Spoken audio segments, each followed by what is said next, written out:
voir. Oui, c'est pas possible. C'est pareil. Ah oui, après on change. Ok, je commence. Vas-y, Non? vas-y. Ok. Comme la séquence. Oui. C'est Quoi? C'est toi qui as enlevé ça. C'est ton écran. Ah, c'est ton écran, voilà, oui. Ah, ok, c'est bon. Voilà. Donc, je fais comme la séquence. Et du coup, thanks, Mr. Chairman, for the introduction. Thanks to all the member of jury for attending my PhD defense. And good afternoon, ladies and gentlemen. Today, I'd like to present you a part of works realized in my PhD study. And the title of the thesis is Evaluation of the Mechanical Properties and Damage in polyethylene subjected to oligocyclic loading in relation to their microstructures. And this presentation contains 5 sections. I will firstly introduce you the background of the thesis, the state of the arts, and the industrial and the scientific problematics in the first section. And from the second to the fourth section, I'd like to present you some important results that we have obtained by different experimental works to address the questions that we have proposed.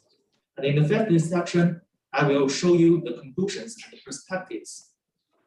And this thesis is related to a project of electricity France. So in the nuclear power plant, the cooling system here, consisting of the water pipes, is very important for the safety of the whole architecture. And during the design of the water pipes, we need to take into account the requirement of their earthquake resistance. So we hope to use a material with good ductility, so a better resistance to the shock and earthquake is preferred.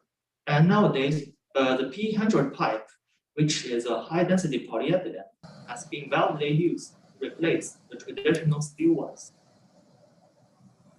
And when the earthquake impacts the water pipes, 2 main industrial questions need to be addressed. Firstly, are the HDP pipes damaged? And secondly, can they still satisfy for the further industrial applications? And to address these 2 questions, we will not only evaluate the damage at macro scale by mechanical methods, but also the microstructure evolutions to investigate specific origin. Semi-crystalline polymer in the melting state, it consists of the disordered chains which are highly. After the crystallization, some chains will be rearranged to form the crystalline phase, whereas another chains cannot be disentangled, so they form a multi-phase. At nanoscale, the semi-crystalline polymers are generally considered as the lamella stubs, and the neighboring crystalline lamellae are connected by the entanglements, the loops, and the time molecules. All these elements have the same function, so they are named as stress transmitters in our thesis. And at mesoscale, the lamella stubs will aggregate into the spiralite. The radial direction of the spiralite is also the direction of the growth of lamellae during the crystallization. And the microstructure of polyethylene and other semi-crystalline polymers is governed by the crystallization, so which is affected by many factors, such as thermal history, comonomer, and molar mass. And if we have a slower cooling rate, or lower content of comonomer, or lower molar mass, we will have a structure with higher crystallinity, thicker crystals, and more percolated crystalline network. But we will have fewer stress transmitters. And the first question in this thesis is that how to simulate the earthquake by experimental tests. So in the literature, the authors often use a test with 3 main features. Firstly, it contains repeated loading and unloading cycles. And secondly, the important impulse loading is high. The plasticity is involved. And generally for this test, is inferior to 100. All these 3 main features make the oligocyclic test. For the test to satisfy these 3 features, we call it oligocyclic test in this thesis. And all these three main features make the oligocyclic test very different from the high cycle fatigue test. And in real condition, a pipe may be subjected to a complex loading, such as the combination of the tension, compression, bending, and so on. So in this thesis, in order to simplify the macro and micro correlation, we will focalize only on the uniaxial tensile test. And in the literature, there are three main loading modes to perform the cyclic tensile test: the stress control mode, the strain control mode, and the mixed mode. However, both the stress and strain control modes have the disadvantages. For the stress control mode, we cannot impose a strain higher than the yield point due to the stress softening during the NIC initiation. And also for the strain, if not, we will have a problem of the stability. And then for the strain control mode, it is possible to induce the buckling during the unloading, which is not expected. So finally, we chose the mixed mode. We firstly stretch the sample into a fixed stream, and then we unload it to 0 stress in each cycle. The second point to study in the literature is about the damage assessment in semicrystalline polymers. So damage means that the material properties are degraded. So in the literature, most of the authors have linked the damage with the decrease of the modulus. And in the work of Moglia, Signobles, and co-authors, they have observed that the elastic modulus of a polyamide 6,6 decreases with increasing cycles in the fatigue test. And according to the Sachs observation, the authors attribute the decrease of the modulus to the cavitation. And during the phase 1, the cavitation is neglected, mainly in the equatorial region.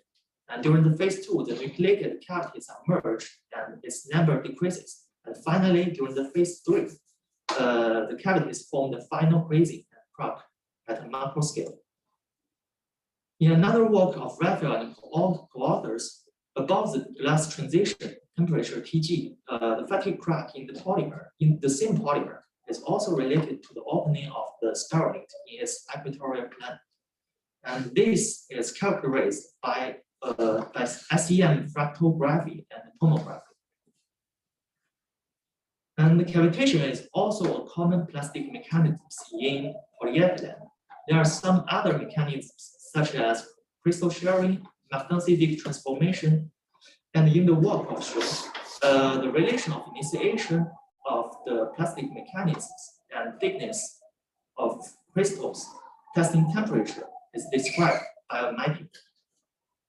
It is found that when the microstructure of PE and the testing temperature satisfy certain conditions, the cavitation does not appear during the whole deformation of polyethylene.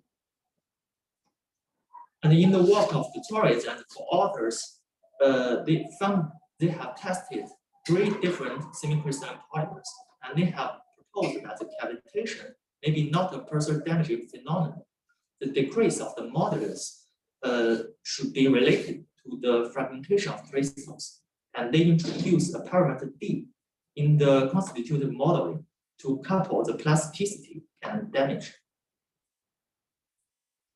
So in this thesis, we aim to answer the scientific problems listed in this page. So for the P100 material, we wanted to know what microstructure evolutions occur during the oligocyclic deformation, and whether the stiffness decreases, and if yes, what is the correlation between the microstructure evolutions and this mechanical damage?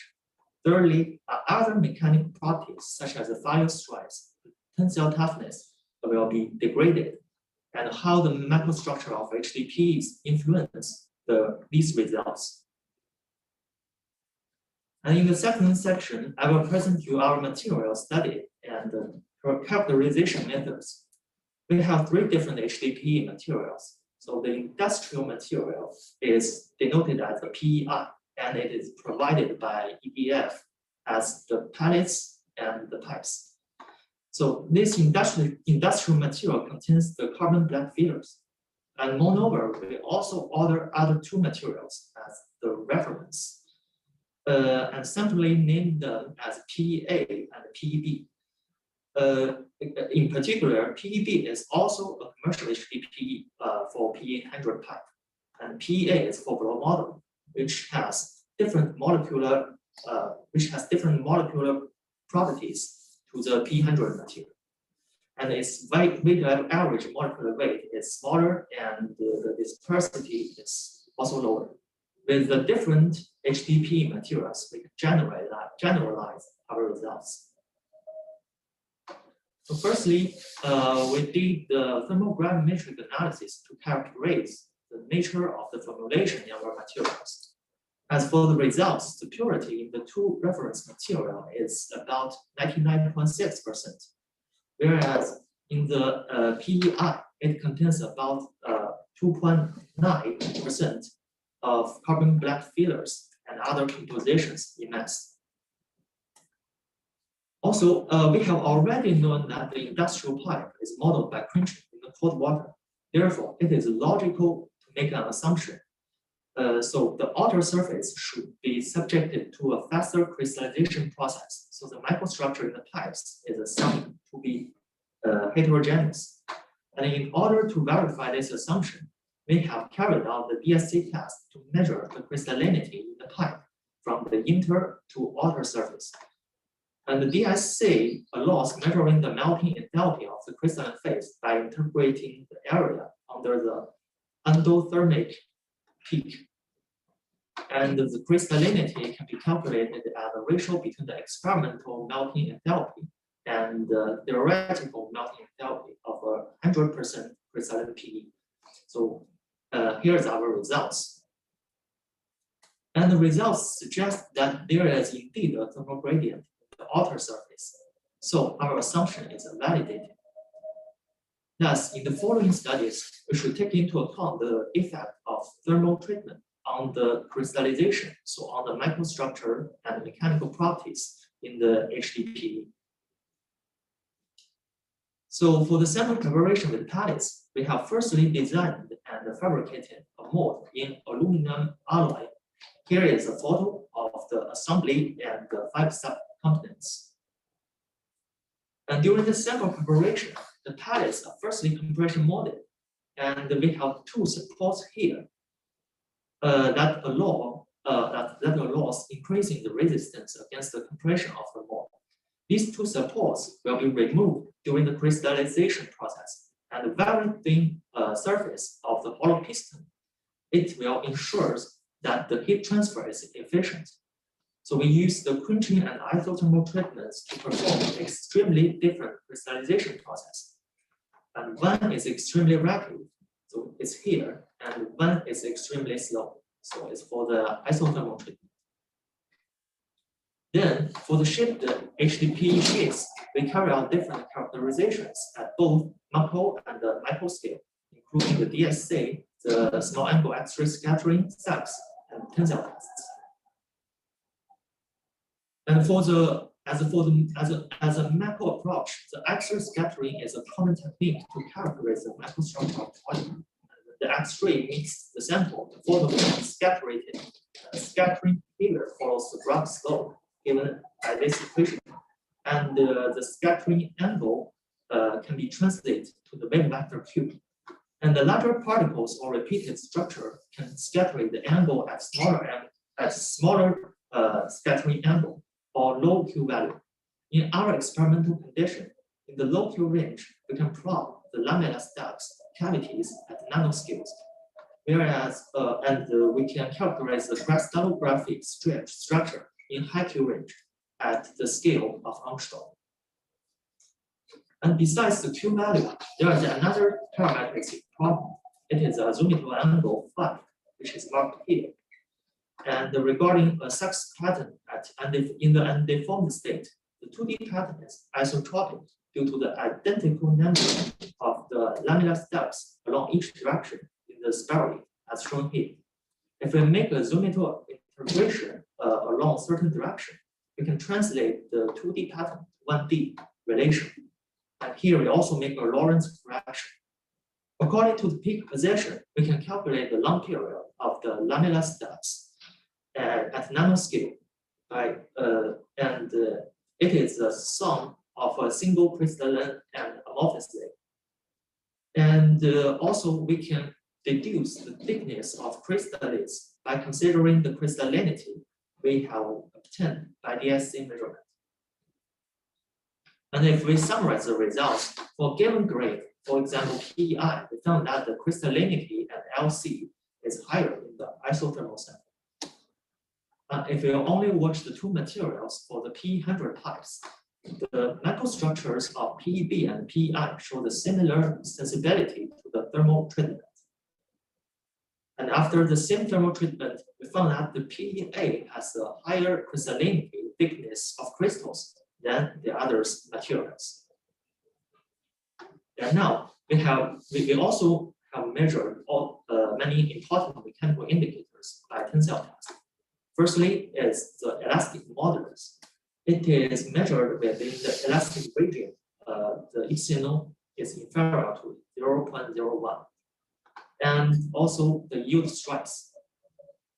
It is found that both these two parameters increase as a function of the crystallinity. Moreover, we have also measured an indicator nucleus. Its determination is the strain difference between the initiation of the plasticity, which corresponds to 80% of the yield stress, and the onset of the NIC propagation. And this parameter is related to the density of stress transmitters in the literature. A higher nucleus corresponds to a sample with higher density of stress transmitters. And to our knowledge, there is no technique about measuring the density of stress transmitters directly. So only some mechanical indicators such as the hardening, the necking, and the natural draw ratio. And the statistic model can provide the indirect measurement. And actually, the hardening phase in the PEA samples is not so clear. We only compare the results of the nucleus and the one obtained by Brown's model, which is a statistic approach. It allows, and the two results are consistent with each other.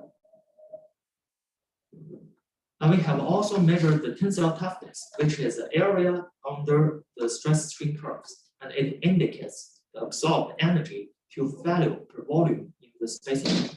We found that this value shows a strong dependency on the initial molecular properties, but it slightly depends on the thermal treatment.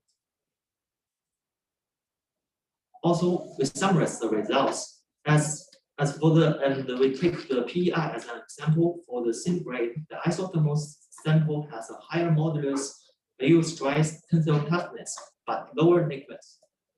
And for the two P100 materials, the mechanical properties are similar. Also, after the same thermal treatment, the PEA sample has a higher modulus, yield stress, and toughness than other materials. According to all the preliminary characterizations, we make the conclusion of this section and propose the strategy for the following studies. And firstly, after the same thermal treatment, we found that the PEA has a higher stiffness, yield stress, and tensile toughness than the P100 materials. And for a given material, isothermal sample has higher stiffness, yield stress, and tensile toughness.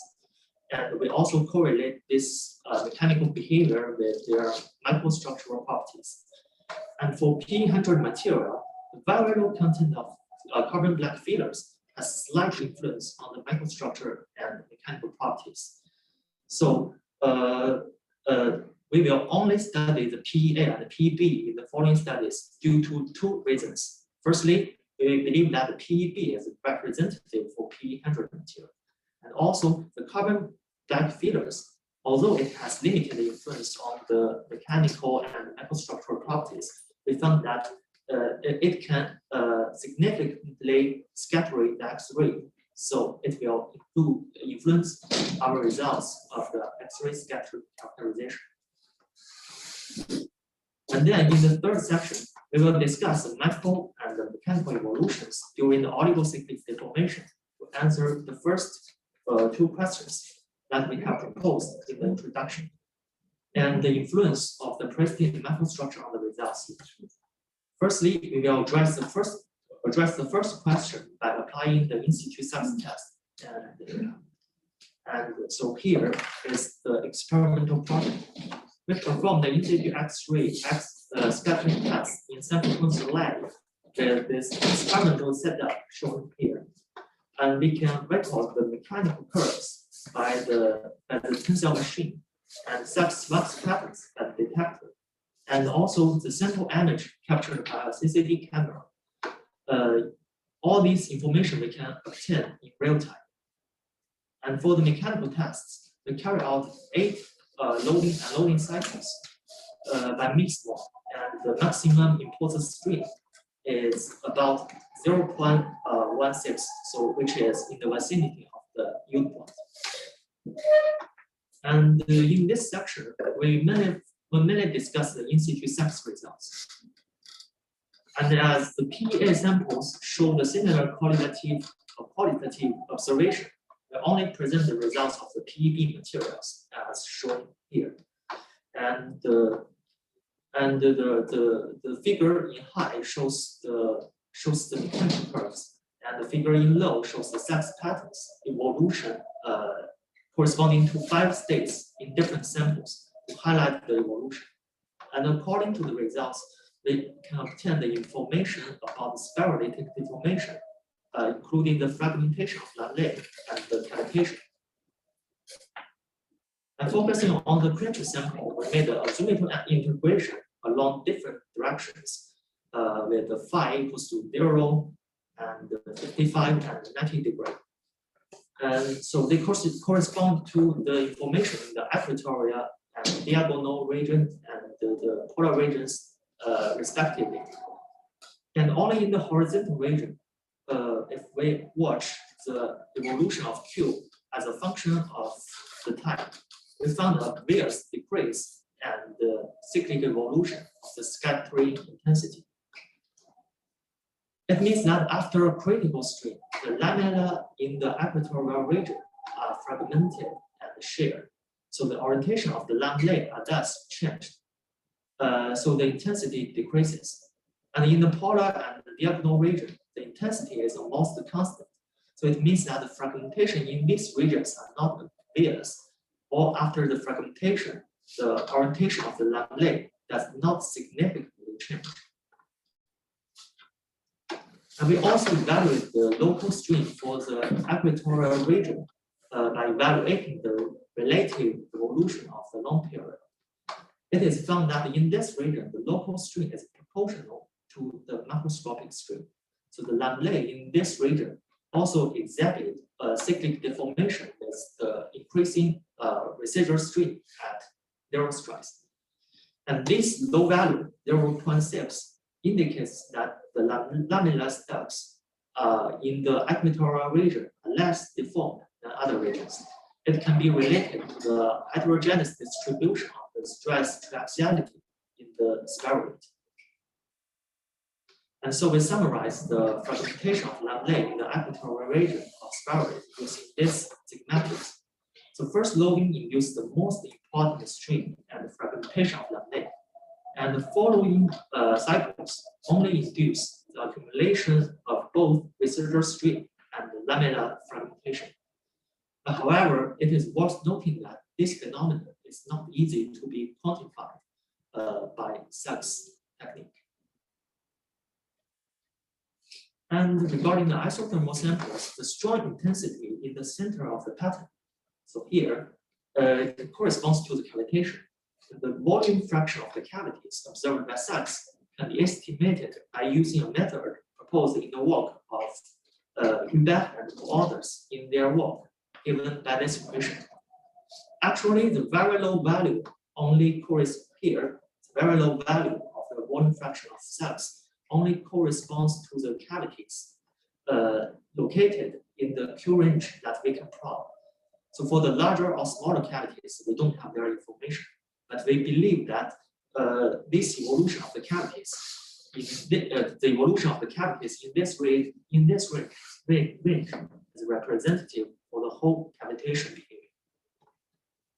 And according to the results, we found that the first cycle induces the most important cavitation corresponds to the nucleation, and the following cycles can only induce the accumulation and progressively saturation of the cavitation.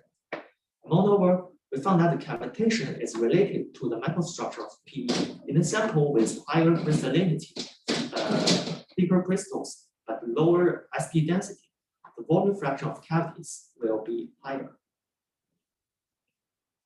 And for the second question, we do the mechanical tests to evaluate the evolution of the stiffness during the oligocyclic test and correlate this evolution with the observation of cells. And we also evaluate the influence of the pristine microstructure on the results. Here is the experimental protocol. We carry out the mixed mode oligocyclic test with different imposed maximum strings and evaluate the evolutions of some mechanical indicators such as stress softening, the accumulation of receiver strain, and also the evolution of modulus and the dissipated energy per cycle. And according to all the evolutions and their relation with the pristine microstructures, we propose a physical scenario. And however, in particular, in this presentation, we will focus only on the evolution of the modulus in the 4 samples, because as mentioned above, these values are related to the mechanical damage. And we propose a parameter DE given by this equation to evaluate the relative evolution of the modulus from the first to number I cycle. And the second modulus for I circle is measured by this equation. And this modulus is then compared with a modulus measured within the first cycle.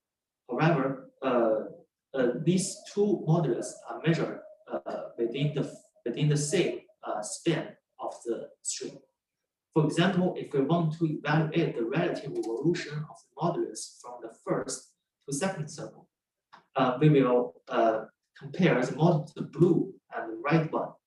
And if we want to evaluate the evolution of the modulus from the first to the 100th circle, we will compare the green and the orange one.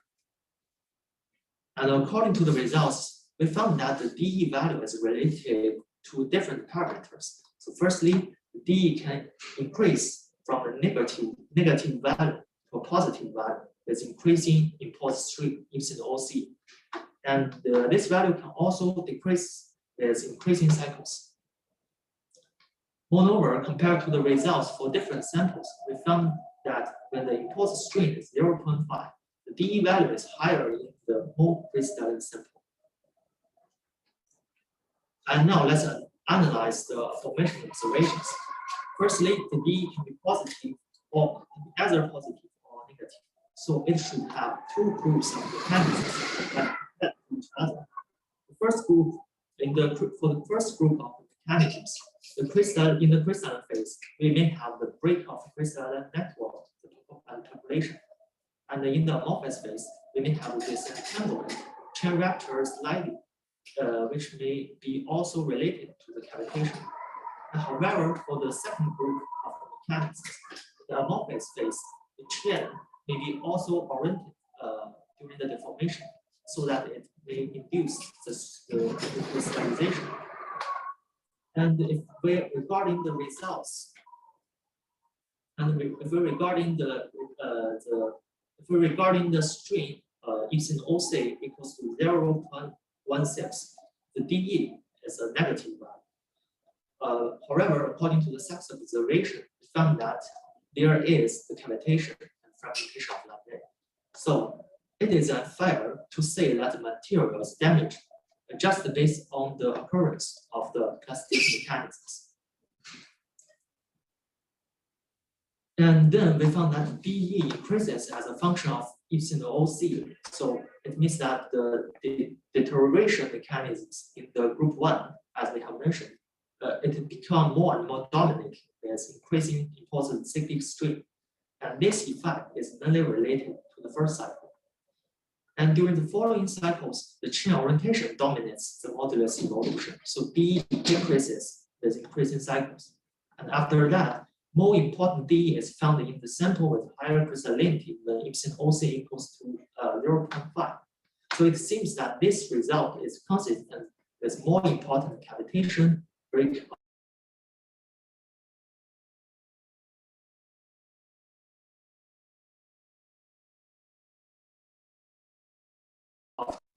evolution of the stiffness depends on the computation between the plastic mechanics, disentanglement, and the chain orientation, recrystallization.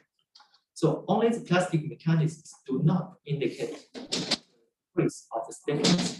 And after the same loading condition and thermal treatment, we found a decrease of the stiffness in PEB, which is also the P100 samples, is lower. And for the same material, the decrease of the stiffness in the quench sample, it is lower. And now we try to address the third question. Except the stiffness, whether other mechanical properties are degraded, and such as the final stress and or tensile toughness.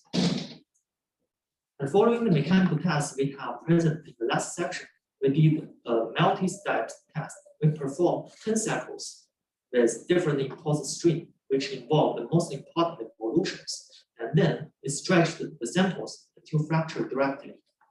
According to the results, firstly, in all the samples, the post-cyclic tensile curves tends to match the precedent ones. It means that except the first cycle, all the effect of the following cycles on the short-term post-cyclic mechanical performance is eliminated. And this phenomenon is also a main feature of the Mullins effect that has observed in the record. And then we found that the decrease of tensile toughness occurs only in the PA isothermal sample, and which has the highest crystallinity. And all these results suggest that the stiffness decrease may be not sufficient to determine the mechanical damage, especially when epsilon OC equals to 0.5, despite the decrease of stiffness is observed in the PEB samples. We found that the degradation of the toughness is not evident. So now let's consider a more extreme condition.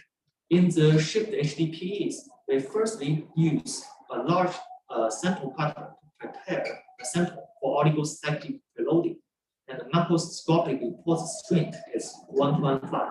So in the specimen, generally we can observe a clear neck region. So the neck indicates that the stream is highly localized. So locally, the deformation should be much important than the macroscopic one.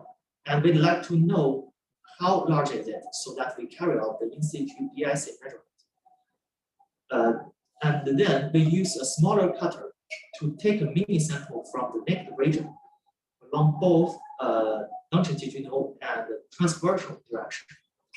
Also, we cut the sample from, we use the same sample cutter to prepare a mini sample from the pristine HDPE sheets. So we can compare the result in the pristine sample and the naked samples.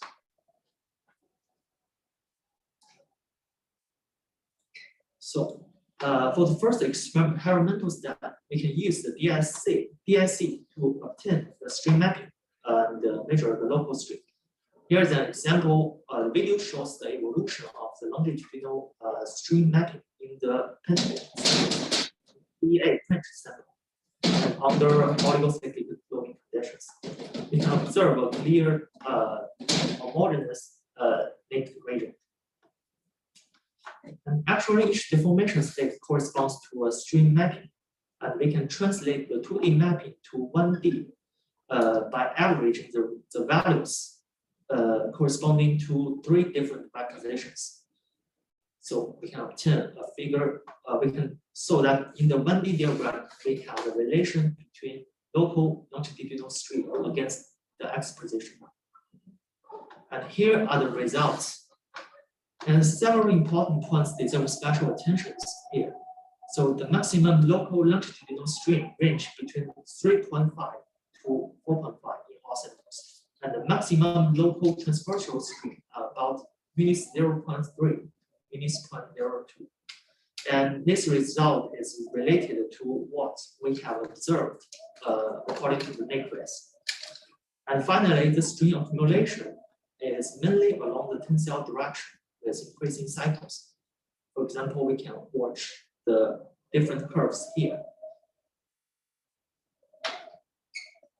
And we use the caliper to measure the deformation along the thickness and estimate the maximum local volumetric strain by the equation here. And so we obtain the similar observation to the SAPS results. Concludingly, we know that the naked region is highly deformed. The maximum local strain is 3.5 to 4.5 in different samples, and which is much higher than the macroscopic one. And this region also contains numerous cavities, especially in the isothermal samples. And then the mini samples are stretched. And monitored by both SAPS and the CCD camera. As the examples here are the mechanical curves at small strain range on the sample average of PEB samples. And they found a classical nicking behavior of the HDPE material. And the whitening in the isothermal, the whitening part in the isothermal sample corresponds to the cavitation. This is a classical evolution. And regarding to the L-nicked sample taken from the nicked range of the large specimen, there is almost no nicking behavior during the tensile deformation. And for the T-nicked sample, they show significant nicking behavior. The transversal reduction is even more important than the pristine samples. And due to the different level of nicking, so we believe that the nominal stress here is not comparable between different samples. So the difference between the isothermal and the quench samples is mainly the cavitation. So for the SAPS observation, we show only the evolution of the quench sample to highlight the difference between the pristine and the naked samples. Regarding the SAPS observation, with increasing cycles, in the pristine sample, we have observed a classical evolution from isotropic ring-shaped pattern to low-black pattern. It corresponds to the transformation from spheroid to the fibrillary structure at microscale. And for the L-nicked sample, in the undeformed state, it is already fibrillary. The structure is already fibrillary. And during the deformation, this structure remains qualitatively stable. And for the T-nicked sample, there is a reorientation of the structure of the fibrillary structure according to the SAPS observation. Now we make some quantitative analysis. Firstly, let's look at the pristine L-nicked samples in the undeformed state. We found that these two samples have different long periods, LP, and in the nicked sample, the smaller LP in the fibrillary structure can be explicated by the mechanisms we have proposed here. So this is a mechanism of melting and recrystallization. And just as shown in the figure, the initial crystallites becomes thinner due to the local melting behavior, and the recrystallization reduces the interlaminar distance. And regarding the crystallinity, a slight imbalance of the melting and recrystallization in two extreme materials can be found. It is logical that the sample with higher density of stress translators can generate more recrystallization during the tensile deformation. And LP corresponds to the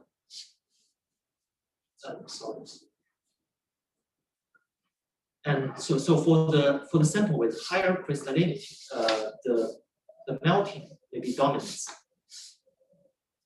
And considering the evolution of the pattern, we make the azimuthal integration in both H and V zones.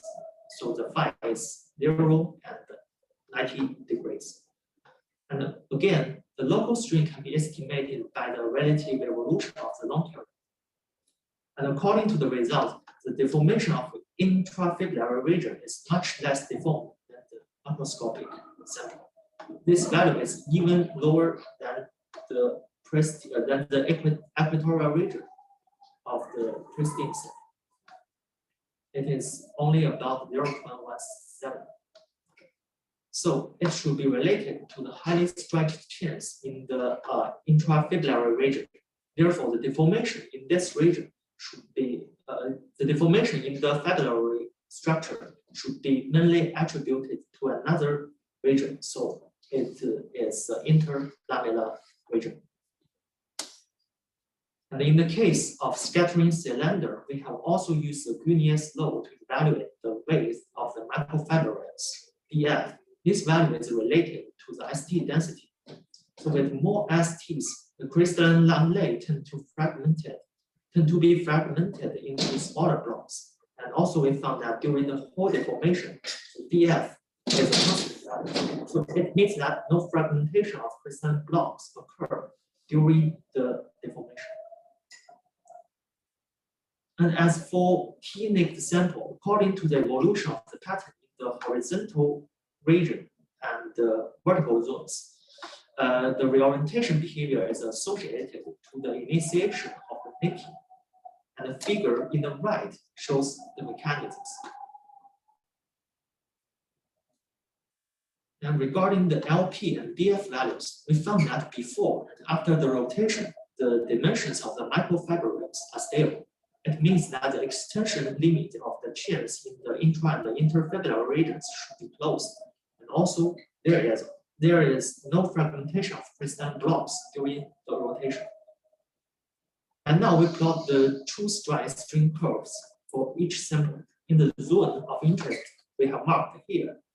And this material is homogeneous without string localization. So we believe that the final strides we measured here is representative.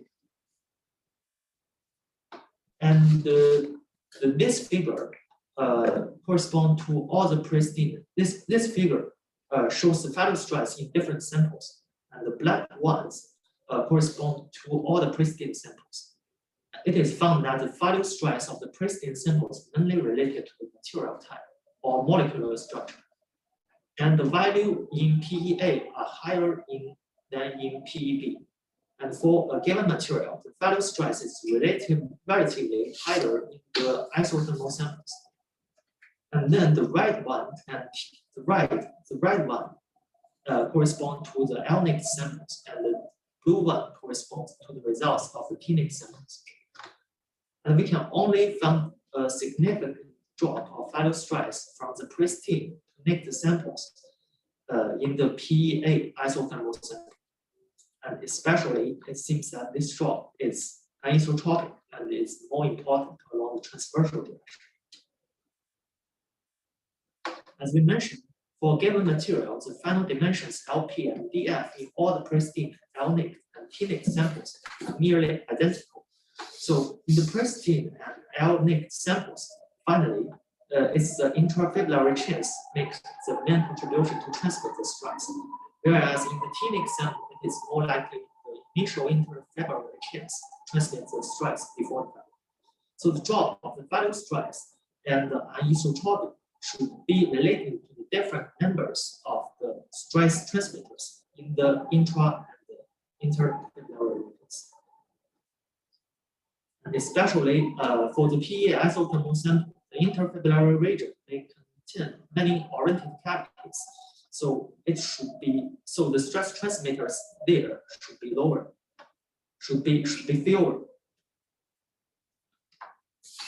And as for the important conclusion for this section, we firstly found that the damage can be anisotropic due to the different number of chains in the intra and the interfibrillary regions. And also, after being loaded, we found that the PEA isothermal sample shows deterioration of the final stress and toughness, whereas the PEB materials, so it's the P100, show limited degradation of these properties, even when the impulse strain is very high.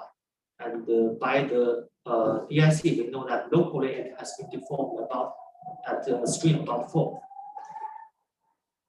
So we make the conclusions of this presentation. Firstly, we know that plastic mechanisms does not mean the decrease.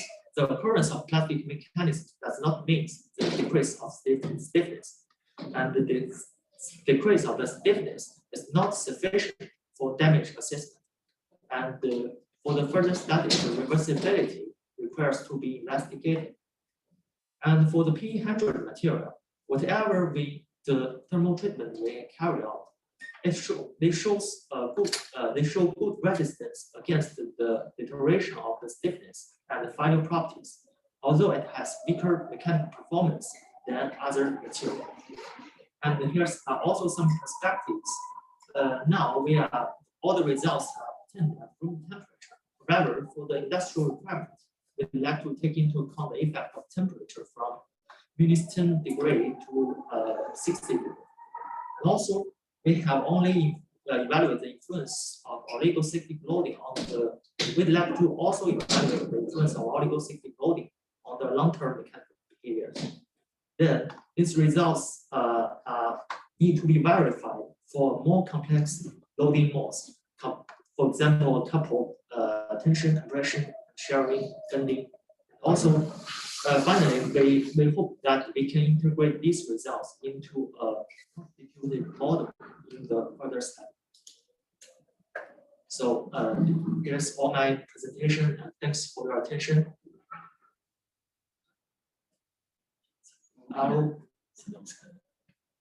C'est dense quand même. 45. Merci Hang. Je vais devoir aller en cours, là, je suis un peu tard. Je vais vous laisser juste un peu, je pense. Là, c'est vraiment dans la présentation, la partie où il y avait la partie tirage standard, c'est beaucoup de trucs. Voilà, tu parles assez les mécanismes, y compris les courbes. La courbe des fibrils dans l'axe et la courbe des fibrils transverses qui sont très différentes. Je ne suis pas sûr. Voilà. Sinon, ça tient rapidement. On va voir si ça fait 45 minutes. De toute façon, on va prendre les retours extérieurs et on va demain à 16h pour en parler. Donc, moi, je suis désolé, je te. Voilà. Par contre,